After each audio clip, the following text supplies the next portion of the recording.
सभी को नमस्ते।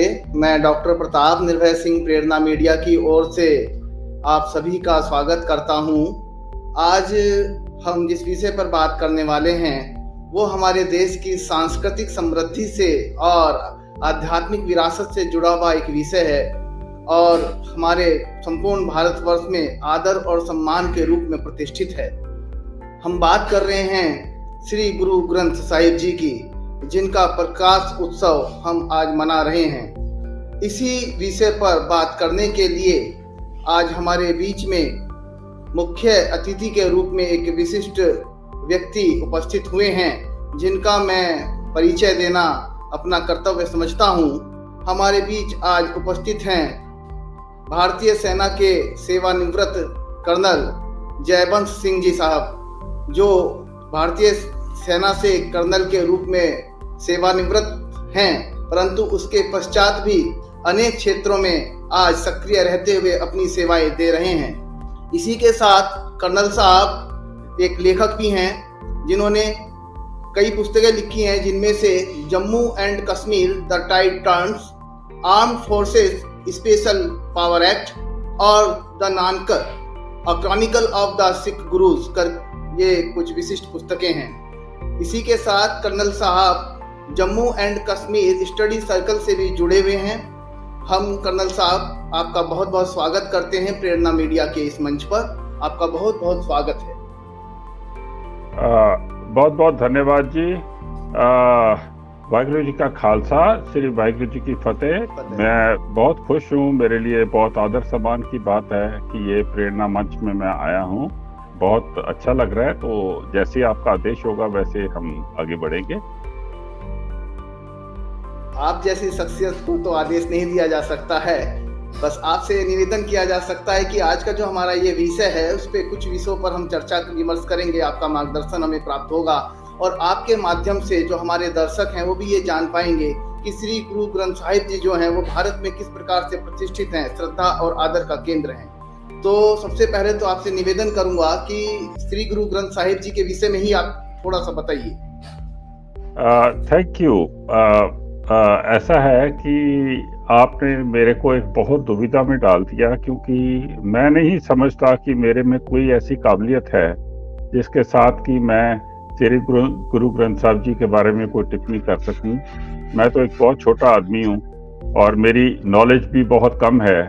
तो मैं अपने गुरुओं से क्षमा मांगता हुआ कि कहीं मैं कुछ गलत ना कह दूं, और अपने साथियों से क्षमा मांगता हुआ अपनी तरफ से पूरी कोशिश करूंगा कि मैं कुछ थोड़ी सी बातें जो मेरे को पता हैं उनको मैं आपके साथ शेयर कर लूं।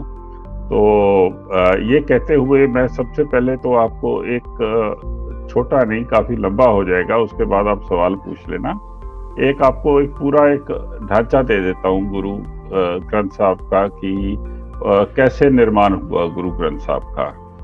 तो जैसे कि आपको पता है कि गुरु नानक देव जी, जिनका कि जन्म नवंबर 1469 में हुआ था, वो सिख रिलीजन के सबसे पहले गुरु हैं। और उनको जो एनलाइटनमेंट हुई थी, जब उन्होंने सिख धर्म के बारे में प्रचार शुरू किया, वो 36 साल की उम्र थे। तो 1505 में आप लगा लीजिए कि उनकी एनलाइटनमेंट हुई है, जबकि उन्होंने सबसे पहले कालीबेन नदी में 3 महीने के लिए, वो 3 दिनों के लिए रहे थे अंदर। तो बाहर आके उन्होंने कहा था ना को सिख ना को मुसलमान, और एक मूल मंत्र दिया था, एक ओंकार सतनाम करता पुरख निरपौ निर्वैर काल भुंग अजूनी सरभंग गुर प्रसाद। वहां से फिर शुरू हुआ था सिख रिलीजन। और गुरु नानक देव जी ने बहुत उदासियां की थी। उदासियों में वो उनके साथ भाई मर्दाना जाते थे, कभी कभी भाई बाला भी जाते थे, और वो वहाँ कीर्तन करते थे। और उनको इलाही बानी का प्रतीक होता था, उनको बानी आती थी तो वो उसको एकदम कीर्तन में कर देते थे। तो वो जो कीर्तन करते थे उसकी कुछ पोथियां बनी थी, जो जब वो करतारपुर में आके बैठे हैं तो कुछ पोथियां बनाई थी, जिसमें कि उनकी जो बानी है वो थी। और बाकी जो है वो उस जमाने में जैसे होता था कि बाय रेपिटेशन ही सबको सब कुछ याद रहता था। तो आजकल तो किसी को कुछ याद रहता ही नहीं है। और गुरु नानक देव जी ने उस टाइम के ऊपर कुछ बड़े बड़े संत महात्माओं की, जो कि भक्ति एरा के, जैसे भक्त कबीर हो गए, भक्त रामदेव हो गए, उनकी भी कुछ पोथियां थी। जब वो घूमते थे, जो 5 उदासियों में गए हैं, तो वहां से उन्होंने वो पोथियां इकट्ठी की हुई थी। तो जब गुरु नानक देव जी का अकाल चढ़ाना हुआ 1539 में, तो उनके बाद सेकंड गुरु आए गुरु अंगद देव जी। गुरु अंगद देव जी ने भी जो गुरु नानक देव जी का जो काम था वो आगे चलाते रहे, पर उन्होंने ये सोचा कि जो गुरु नानक देव जी का संदेश है कि सब लोगों को, सब सिखों को अपने आप अपने अंदर से परमात्मा को ढूंढना है, तो उसके लिए कोई ऐसी लैंग्वेज होनी चाहिए जो कि सारे समझ सकें, जिसमें कि गुरबानी हो। तो लैंग्वेज वो समझने वाली होनी चाहिए, ऐसी नहीं होनी चाहिए जिसको कि सिर्फ कुछ पंडित लोग या कुछ ब्राह्मण ही समझ सकते हैं, या कुछ पादरी समझ सकते हैं, या कुछ मौलवी समझ सकते हैं। तो उन्होंने फिर एक लैंग्वेज चुनी जिसका नाम उन्होंने दिया गुरमुखी, जो कि पंजाब के लोग बोलते थे। उसी में से उन्होंने लेटर्स निकाल के गुरमुखी जो है वो उसको अपना सिख रिलीजन का मेन रिलीजन बना दिया। और उन्होंने क्या किया, उन्होंने बाई बाला को बुला के गुरु नानक देव जी की जो पोथियां थी उनको गुरमुखी में कन्वर्ट कर दिया। तो वो सबसे पहले आप सोच सकते हो कि वो एक सबसे पहले जो गुरु ग्रंथ साहब जी की बेस है वो वहां से बन चुकी थी। तो उसमें फिर गुरु अंगद देव जी ने अपने भी 63 शब्द जो हैं अपनी बानी उन्होंने बनाई थी, उसको भी रिकॉर्ड कर लिया गया था। गुरु अंगद देव जी के बाद आए गुरु अमरदास जी। तो उन्होंने भी जो गुरु अंगद देव जी का काम था उसको आगे बढ़ाने की कोशिश की, और साथ में उन्होंने कई ऐसे भक्त जो हैं उनको आइडेंटिफाई किया, जो कि उनके हिसाब से क्या, जो कि हमें पता है कि वो गुरुओं की बानी के साथ उनकी बानी जो है वो मिलती जुलती थी। और गुरु नानक देव जी भी उनके ऊपर काफी करते थे, एतबार करते थे। तो उन्होंने वो भक्तों की भी की, और अपनी उन्होंने बानी के 709 वर्ष जो हैं वो बनाए और उनको भी रिकॉर्ड किया। गुरु अमरदास जी के टाइम के ऊपर एक और बात हुई कि उन्होंने सोचा कि जिस तरीके से हमारा सिख धर्म जो है, सिख रिलीजन है, ये बढ़ता जा रहा है, तो गोविंदवाल जहां वो रहते थे वो एरिया छोटा पड़ जाएगा। तो उन्होंने एक नए शहर का निर्माण करने का सोचा, जो कि जिसको कि उन्होंने शुरू किया था और उन्होंने काम दिया वो अपने सन इन लॉ को, भाई जेठा को, जो कि उसके बाद गुरु रामदास बन गए थे। तो अभी मतलब ये गुरु ग्रंथ साहब जी के लिए जो पहली बात है कि गुरु ग्रंथ साहब जी से बनने से पहले एक सिख टेम्पल बनने का, या एक सिख सिटी बनने का, सिख सिटी में टेम्पल बनने का निर्माण जो है वो शुरू हो गया। तो गुरु रामदास जी ने जो है अभी सबसे पहले जो सिख थॉट है उसको आर्टिकुलेट करने का जो काम है वो गुरु रामदास जी के टाइम पर हुआ था। ये पोथियों के सिर के ऊपर क्या हुआ था कि कुछ लोगों को, स्पेशली मुसलमानों को, ये शंका हो गई थी कि ये एक ऐसा रिलीजन और एक ऐसा एक कम्यून आ रहा है जो कि उनकी सोच के खिलाफ है। तो उन्होंने एम्परर अकबर के क्या नाम है मन में ये शंका डाल दी कि ये जो पढ़ाते हैं, ये जो बोलते हैं, ये इस्लाम के खिलाफ है, हिंदुओं के खिलाफ है। तो सबसे पहले एम्परर अकबर को इस बात के बारे में दिलासा दिलाने के लिए कि ऐसा कुछ नहीं है, सिख धर्म जो है वो किसी के खिलाफ नहीं है, गुरु अमरदास जी ने भाई जेठा को भेजा था, जो कि बाद में गुरु रामदास ने। तो तब से मतलब कि जो फॉर्मल जो सेटअप है एक सिख थॉट का और सिख फिलॉसफी का, वो आप सोच सकते हो कि तब से शुरू हुआ। इसके बाद जहांगीर के पास भी जाना पड़ गया था, शाहजहां के पास भी जाके बताना पड़ गया था कि नहीं, सिख रिलीजन में कोई ऐसी खराबी नहीं है, पर हम उसमें नहीं जाएंगे, फिर बड़ा लंबा हो जाता है। तो उसके बाद फिर 1560 में एक रामदासपुर नाम की टाउनशिप बन गई, जो कि आज जिसको कि अमृतसर कहते हैं, जो कि लाहौर के पास थी, और वहाँ बहुत लोगों ने आके रहना शुरू कर दिया।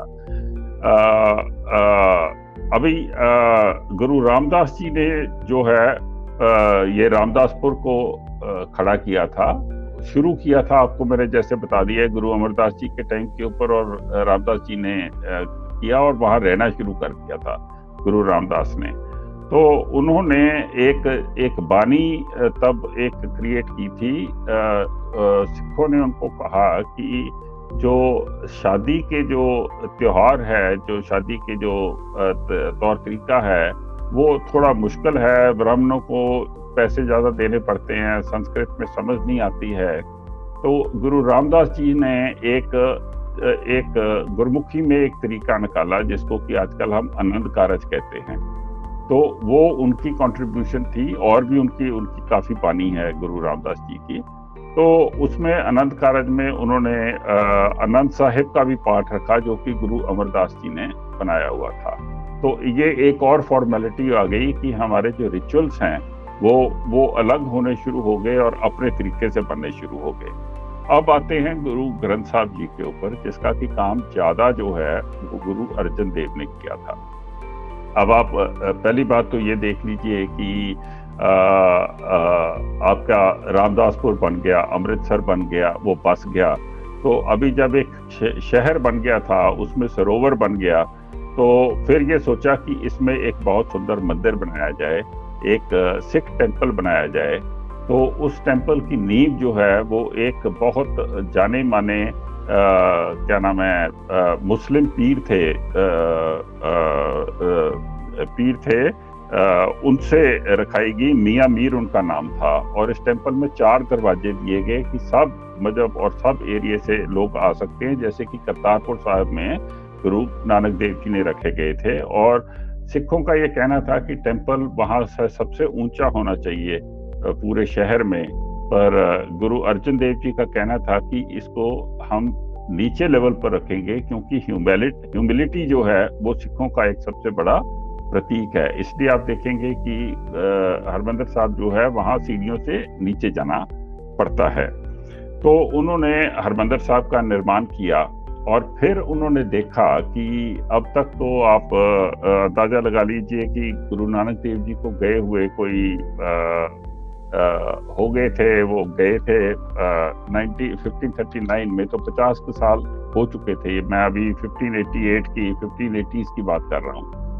तो उनको ऐसा लगा था 40 साल हो गए थे। उनको ऐसा लगना, और कुछ थोड़ी लड़ाइयाँ भी हो गई थी, तो कुछ लोग जो हैं वो सिक्खी से हट के गुरुओं के साथ भी कुछ प्रॉब्लम था। तो गुरु अर्जुन देव को ऐसा लगा कि लोगों ने अपनी बानी बना के उसको गुरु नानक देव जी की बानी कहना शुरू कर दिया है, जो कि ठीक नहीं है, क्योंकि गुरु नानक देव जी की बानी तो इलाही बानी थी। तो उन्होंने फिर ऐसा सोचा कि अभी मेरे को इसको फॉर्मली स्क्राइब कर देना चाहिए, जो बानियां हैं इनको सबको मेरे को स्क्राइब कर देना चाहिए। तो वो स्क्राइब करने के लिए उन्होंने कहा कि मैं दोबारा से सारे जो भी मटेरियल है उस मटेरियल को बाहर से मंगाता हूँ। उन्होंने सब सिखों को कहा कि आप में से जिसके पास जो भी है, जिस भी गुरु का, वो आप मेरे को दे दीजिए। तो वो उनसे इकट्ठा किया। फिर जिनके पास पुरानी पोथियां थी, देखो पोथियां तो ट्रांसक्राइब होनी शुरू हो गई ना, एक बार एक बन गई तो और भी बन गई, पर ओरिजिनल पोथियां तो कहीं ना कहीं पड़ी हुई थी। तो उन्होंने ये आइडेंटिफाई किया कि जो ओरिजिनल पोथियां हैं वो उस टाइम के ऊपर बहुत बड़े कुछ शख्सियत थे, जैसे आपके थे भाई मोहन, जो कि गुरु अमरदास जी के भाई थे। उनके पास कुछ पोथियां पड़ी हुई थी, और गोविंदवाल में रहते थे वो, और उनको कहते थे गोविंदवाल वाली पोथियां। फिर भाई दातू थे, जो कि गुरु अंगद देव जी के बेटे थे, जो कि गुरु नहीं बने, उनके पास गुरु अंगद देव जी की भी थी। वो खदूर साहब में रहते थे। बाबा श्री चंद, जो कि गुरु नानक देव जी के सपूत थे और जिन्होंने उदासी सेक्ट बनाया था, उनके पास भी कुछ था।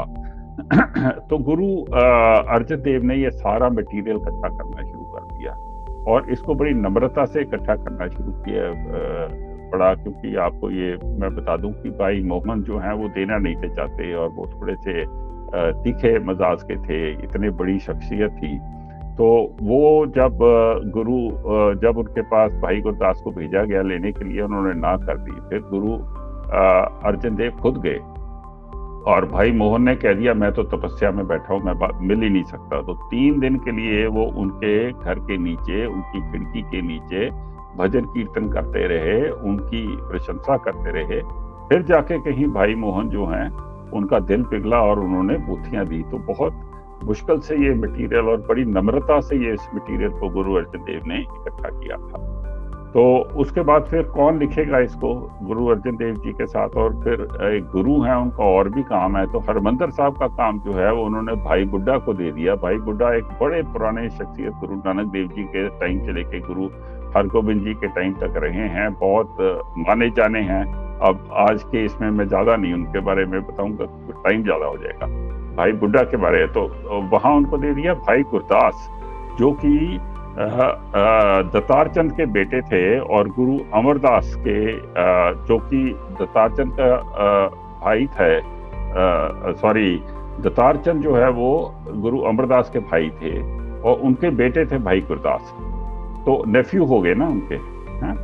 तो उनको भाई गुरु अमरदास ने खुद तैयार किया था सिक्की में, बहुत बड़े पोइट थे।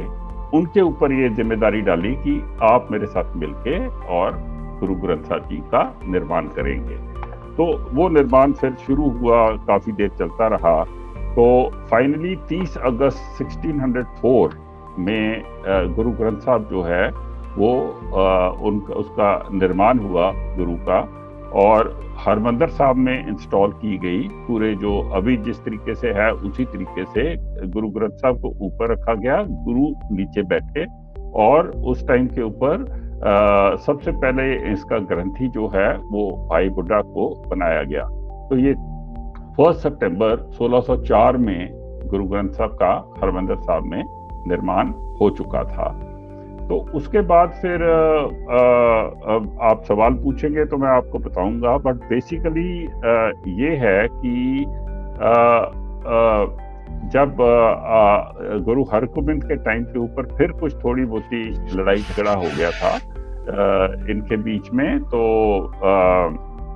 कई लोग इम्पोस्टर आ गए थे। जो इम्पोस्टर हैं वो सबसे पहले तो पृथ्वीचंद जो कि गुरु अर्जन देव जी के बड़े भाई थे, उनका मीना सेक्ट था जो कि गुरु हरगोबिंद के बाद जिसने की कंट्रोल कर रखा था हरमंदर साहब को, तो वहाँ के गुरु ग्रंथ साहब उनके पास थे। फिर धीरमल था जो कि पोता था गुरु हरगोबिंद का, पर उनको बनाया नहीं था गया गुरु।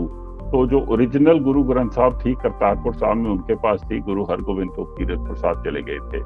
तो ऐसे करके गुरु ग्रंथ साहब की जो ओरिजिनल कॉपी थी वो गुरु घर में नहीं रही। तो अल्टीमेटली क्या हुआ कि जब गुरु गोविंद सिंह जी लड़ाई में पड़े अनंतपुर साहब में, तो उन्होंने जब वो अनंतपुर साहब से निकले हैं तो सरसा नदी में सारा लिटरेचर जो है वो बह गया था। तो उनके पास भी जो ओरिजिनल चीज़ें थी, वो जो ओरिजिनल पोथियाँ थी या ओरिजिनल जो लिटरेचर था वो उनके पास रहा नहीं।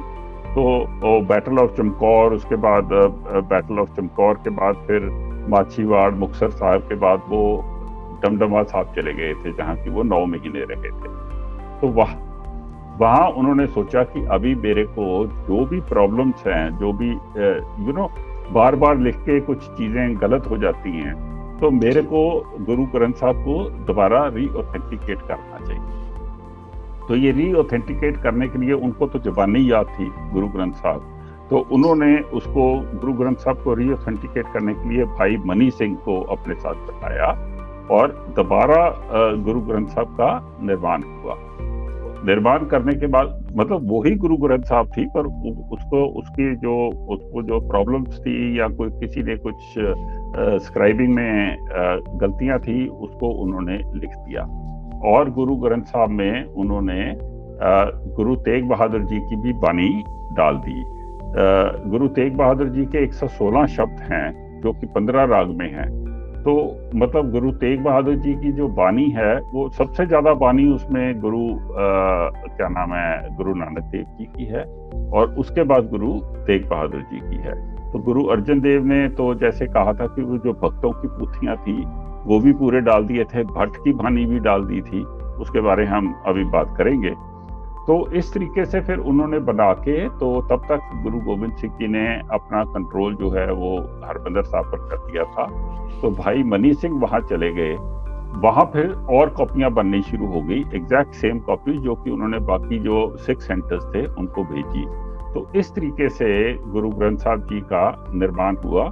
मैं दोबारा क्षमा चाहूँगा कि अगर मैंने कुछ गलत कह दिया हो तो मेरे को माफ़ कर दिया जाए। मेरी जितनी का नॉलेज है थोड़ी बहुती मैं उसी के साथ बोल सकता हूँ, तो मैं अपने गुरुओं से दोबारा क्षमा मांगूंगा कहीं कोई गलती हो गई हो तो। जी बिल्कुल, आपने जो जानकारी दी है निश्चित रूप से वो बहुत नई जानकारी है उसमें, और जहाँ तक मैं समझ पा रहा हूँ आपकी इस चर्चा से, तो ये एक समृद्ध इतिहास है, गुरुओं का इतिहास है, और इसका जो संकलन समय समय पर हुआ, किस प्रकार से पहली प्रतिष्ठा हुई गुरु अंगद देव जी के द्वारा, फिर गुरु रामदास जी के द्वारा, फिर एक मुस्लिम भक्त के द्वारा जो है वो मुस्लिम भाई के द्वारा, फिर उसकी स्थापना मंदिर की जो नींव रखाई गई, फिर भाई बुड्ढा सिंह जी को उसका जो है ग्रंथी बनाया गया।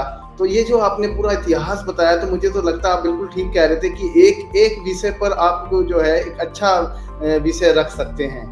परंतु हम ये भी देखते हैं कई बार कि जो हमारी महापुरुषों की वाणियां हैं उनको लेकर, जैसे आपने बताया कि इसमें बीच बीच में कई बार ऐसा देखने में आया कि कुछ अलग से इम्पोज कर दिया गया, तो उसको रिकंस्ट्रक्ट किया गया या उसको ऑथेंटिकेट किया गया, और बाद में दसम गुरु जो गोविंद सिंह जी महाराज हैं उन्होंने उसको रीऑथेंटिकेट करके फिर से पुनर्स्थापित किया। तो आप इसको आज के परिप्रेक्ष्य में कैसे देखते हैं कि आज भी वो हमारी श्रद्धा का केंद्र है, और आज भी लाखों, केवल सिख समुदाय, सिख धर्म के लोग ही नहीं, अपितु हमारे भारतवर्ष में रहने वाले जितने भी ईश्वर के उपासक हैं वो सभी उसमें किसी न किसी प्रकार से श्रद्धा रखते हैं, और उसमें अनेकों हमारे जो संत हैं, जो भक्ति काल के प्रमुख संत हैं, उनकी वाणी है। तो थोड़ा उस पर भी प्रकाश डालिए कि किस प्रकार से संतों की वाणियों को उसमें स्थान देने को महत्वपूर्ण समझा गया। जी, आपने बहुत अच्छा सवाल पूछा। देखो, जब गुरु ग्रंथ साहब गुरु गोविंद सिंह जी ने बना दी थी, तो उन्होंने हुक्म दिया था, सब सिखन को हुक्म है गुरु मान्यो ग्रंथ। मतलब एक गुरु जो जीवित गुरु है उसको, वो वाली परंपरा को छोड़ के गुरु गोविंद सिंह जी का मानना था कि जितनी भी नॉलेज चाहिए एक इंसान को, एक अच्छा इंसान बन के रिलीजियसली, सोशली, पॉलिटिकली, जिस तरीके से मतलब आप देख लो, परमात्मा के साथ जुड़ने के लिए और धरती में अपना काम करने के लिए जो भी नॉलेज चाहिए, वो पूरी की पूरी नॉलेज जो है वो गुरु ग्रंथ साहब में है। तो उसके बाद किसी एक लिविंग गुरु की कोई जरूरत नहीं है, इसलिए उन्होंने ये हुक्म दिया था कि सब सिखन को हुक्म है गुरु मान्यो ग्रंथ। और तब से लेके अब तक सिख जो हैं, सिख रिलीजन जो है वो गुरु ग्रंथ साहब जी को ही अपना गुरु मानते हैं। इसके अलावा जो उस टाइम के ऊपर उस एरिया में रहते थे, पंजाब में आजकल ये कहा जाता है कि पंजाब वसदा गुरुआं पीरा दे नां ते। मतलब पंजाब एक बहुत प्राचीन एरिया है जहाँ की बहुत सारे गुरु आए हैं, बहुत पीर आए हैं, बहुत बड़ी बड़ी शख्सियतें आई हैं, बड़ी अच्छी नॉलेज है, स्पिरिचुअल नॉलेज है पंजाब में। तो पंजाब में हिंदू, मुस्लिम, सिख ऐसा कुछ नहीं होता है।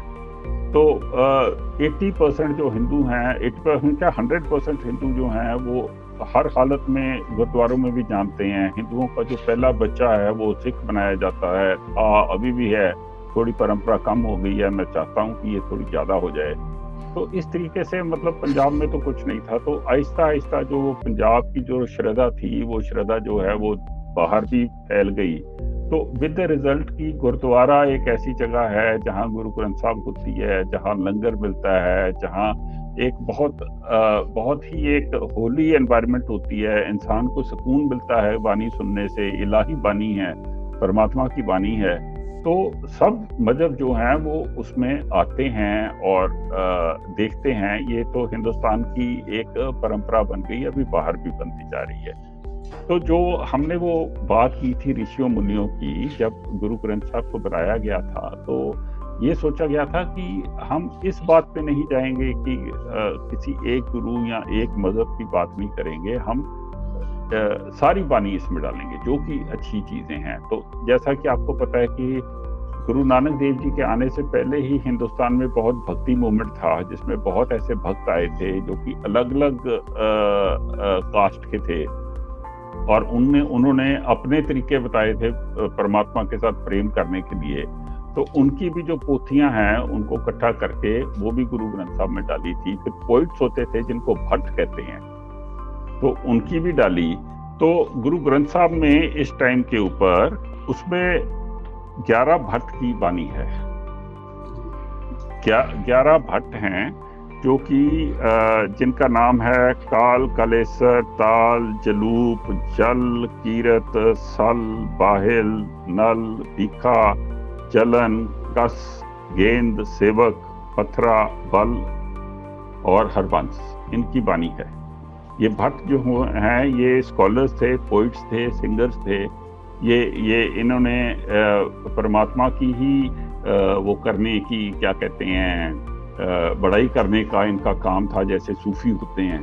तो उसके अलावा वहाँ 15 भक्तों की भी बानी है, जो कि जिनके अपनी बहुत बड़ी फॉलोइंग है पूरी दुनिया में। तो जैसे कबीर हैं, नामदेव, रविदास, शेख फरीद, त्रिलोचन, तन्ना, बेनी, शेख भिकन, जयदेव, सूरदास, परमानंद, पिपा, रमानंद, साधना और सेन, ये 15 इनकी भी बानी है। तो वहाँ उसमें 4 सिखों की भी बानी थी जो कि बड़े सिंपल सिख थे, पर थोड़ा बहुत उनके पे लिखा हुआ है। भाई सत्ता, भाई बलवंत, भाई सुंदर, इनकी भी बानी उसमें है।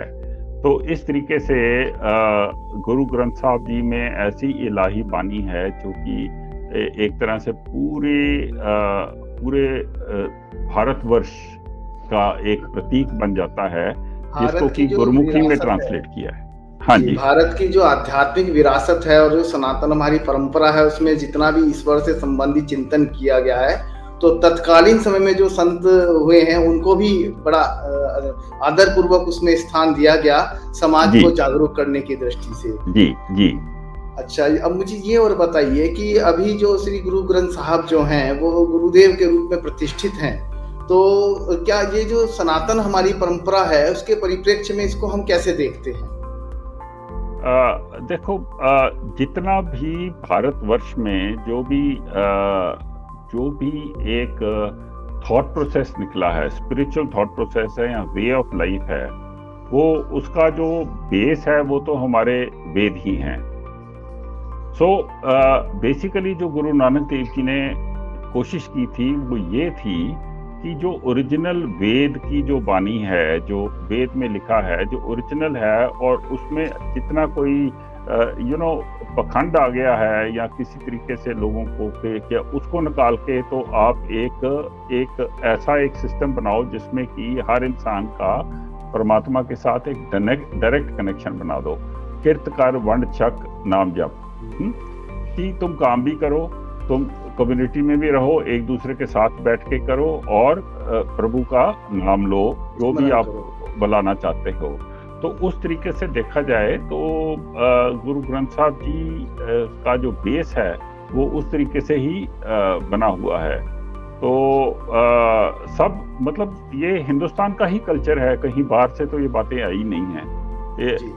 हाँ, ये बात है कि सिख अल्टीमेटली जो हमारा जो रिलीजन है, क्योंकि हम कुछ जो ऐसी बातें जो कि ब्राह्मणवाद में होती थी उसको हम करना चाहते थे, अलग होना चाहते थे, तो उस वजह से क्योंकि हमारे पास अपना एक ग्रंथ है तो हम उसको अपना एक सेपरेट रिलीजन भी मानते हैं। तो ऐसा है, पर सारा कुछ सेम ही है। अल्टीमेटली हम भी वही गुरुओं पीरों को मानते हैं और हिंदू भी उन्हीं गुरुओं पीरों को मानते हैं। तो इट इज ऑल, बात तो ये होती है कि अच्छी चीज क्या है। अच्छी चीज वेद में हो सकती है, अच्छी चीज सनातन में हो सकती है, अच्छी चीज सिख में हो सकती है, अच्छी चीज मुसलमानों में भी हो सकती है, तो सब में हो सकती है। तो बात तो ये है कि अच्छी चीज जो है, जो मानवता के लिए अच्छा है, वो कहाँ है? तो हर जगह ही है मेरे हिसाब से। बहुत अच्छा आपने कहा। मैं आपकी अच्छी चीज को एक शब्द से रिप्लेस करना चाह रहा हूँ कि जो हमारे जीवन के मूल्य हैं, जो सर्वोच्च मूल्य हैं जीवन के, जो बिल्कुल। मानव के को वास्तविक अर्थों में मनुर्भव के सिद्धांत पर चलाते हैं, यानी मनुष्य होने के सिद्धांत पर चलाते हैं, जी वो हमें श्री गुरु ग्रंथ साहिब में एक साथ संकलित मिल जाते हैं। और जी छोटे जी से जीवन में यदि हम उनका भी मार्गदर्शन प्राप्त करें तो हमारा जीवन भी प्रकाश से भर सकता है, उनका आशीर्वाद हमें प्राप्त हो सकता है। जी। तो आज के इस गुरु ग्रंथ साहिब जी के प्रकाश पर्व पर आप क्या संदेश देना चाहेंगे हमारे जो देखने वाले दर्शक हैं उनको, और देश के युवाओं को विशेष रूप से? हाँ जी, संदेश देते हैं, पर कुछ डाटा है गुरु ग्रंथ साहब का जो कि लोगों को पता होना चाहिए। जी गुरु ग्रंथ साहब में 1430 पेजेस हैं और ये लैंडस्केप ओरिएंटेशन में है, और हर पेज में अप्रोक्सीमेटली 19 लाइन है। अगर वो कोई राग ना हो तो 19 लाइन होती हैं हर पेज के अंदर। गुरु ग्रंथ साहब जो है वो राग के बेस के ऊपर है, तो 30 राग का इस्तेमाल किया गया है। ये मूल मंत्र से शुरू होती है, एक ओंकार सतनाम करता पुरख निर्भौ निर्वैर कालमूर्त अजूनी से भांगपुर प्रसाद। और जो गुरु तेग बहादुर जी का श्लोक नंबर 9वां है, उससे ये इसको समर्पित होती है।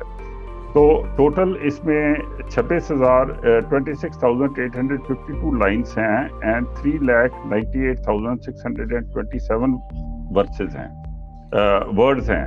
6,000 हिम्स हैं। कीर्तन जो है वो 6,000 है। तो हर एक चीज, जो जितने गुरु थे वो सब कुछ नानक के नाम पर ही लिखते थे। तो एक गुरु को दूसरे गुरु से अलग करने के लिए महल्ले दे रखे हैं, जैसे कि महल्ला पहला, महल्ला दूसरा। और गुरु ग्रंथ साहब एक ऐसी एक बुक है, एक स्क्रिप्चर है जिसमें कि हर जगह चेक लगा रखे हैं। मतलब कि एक शब्द के बाद वो कितने शब्द हैं, सब सेक्शन क्या है और राग कहाँ खत्म होता है, वो एक चेक आ जाता है उसके बीच में, ताकि आप कोई भी उसको चेंज ना कर सके। तो इस तरीके से गुरु ग्रंथ साहब का लेआउट है। और दूसरी बात है कि सुप्रीम कोर्ट ने ये कह रखा है कि गुरु ग्रंथ साहब को एक लिविंग गुरु का दर्जा दे रखा है। तो इंडिया में इस टाइम के ऊपर हमारा पास एक लिविंग गुरु है, गुरु ग्रंथ साहब लिविंग गुरु है, जिसका मतलब है कि कोई भी अगर कोई छेड़छाड़ होती है गुरु ग्रंथ साहब के साथ, तो उसमें you can also be charge under section 320। तो इसका भी पता होना चाहिए। तो बेसिकली अभी आपका जो लास्ट क्वेश्चन है कि क्या कहना चाहता हूँ, देखो मैं तो इतना ही सबको कहता हूँ, अपने युवाओं को कहता हूँ कि आपने पहली बात तो कोई भी इंसान इस दुनिया में एक रिलीजियस आइडेंटिटी, एक सोशल आइडेंटिटी के बगैर नहीं रह सकता। जो हमारे यहाँ ये आ गया है ना कि लोगों का, मैं अपने घर में भी ये बताता हूँ, लोगों का ये होता है कि यार रिलीजन तो कुछ नहीं है, ये पंडित हैं, ये मुल्ले हैं, ये ग्रंथी हैं, उनकी बात नहीं सुननी, पढ़ना नहीं। मेरे हिसाब से अगर आप इस दुनिया में क्यों आए हो, क्या करने आए हो, क्या करोगे, कैसे जाओगे, क्या आपकी यहाँ कंट्रीब्यूशन होगी, इस सब के लिए रिलीजन बहुत ज़रूरी है। और हर जो रिलीजन है वो कुछ अच्छा ही सिखाता है।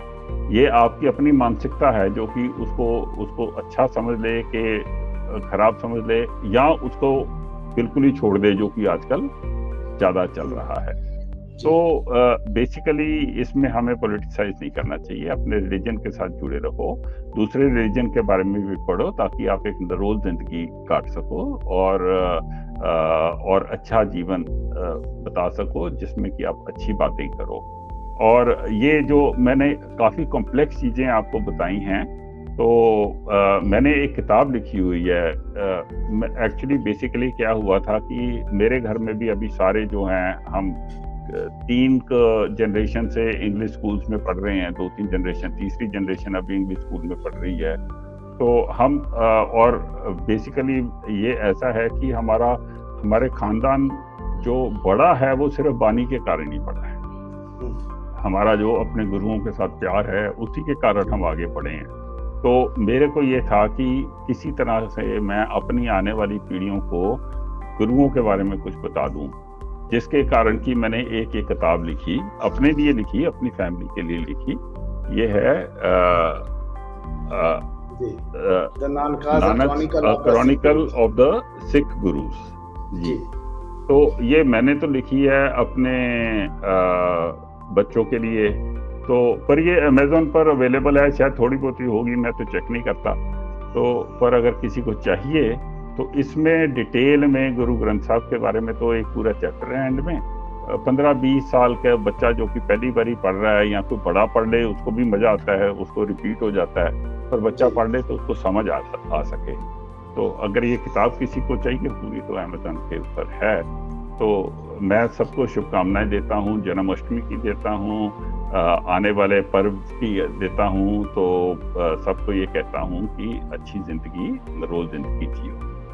बिल्कुल कर्नल साहब, आपने बहुत अच्छी तरह से हम सबका मार्गदर्शन किया। विशेष रूप से आपकी बातें सुनने के बाद वास्तव में मुझे लगा कि युवाओं को जैसी पुस्तक आपने बताई इसको अध्ययन करना चाहिए। इस प्रकार की जितने भी हमारे साहित्य हैं उनका अध्ययन करना चाहिए, जिससे वो इस देश की समृद्ध जो विरासत है हमारे ऋषि मुनियों से चलती हुई और महान गुरुओं ने जो हमें मार्गदर्शन दिया है उसको जीवन में धारण कर हम ना केवल अपने समाज के लिए, अपने राष्ट्र के लिए और संपूर्ण विश्व के कल्याण के लिए हम आगे बढ़ें। तो कर्नल साहब, आपका बहुत बहुत धन्यवाद करता हूँ मैं प्रेरणा चैनल की ओर से।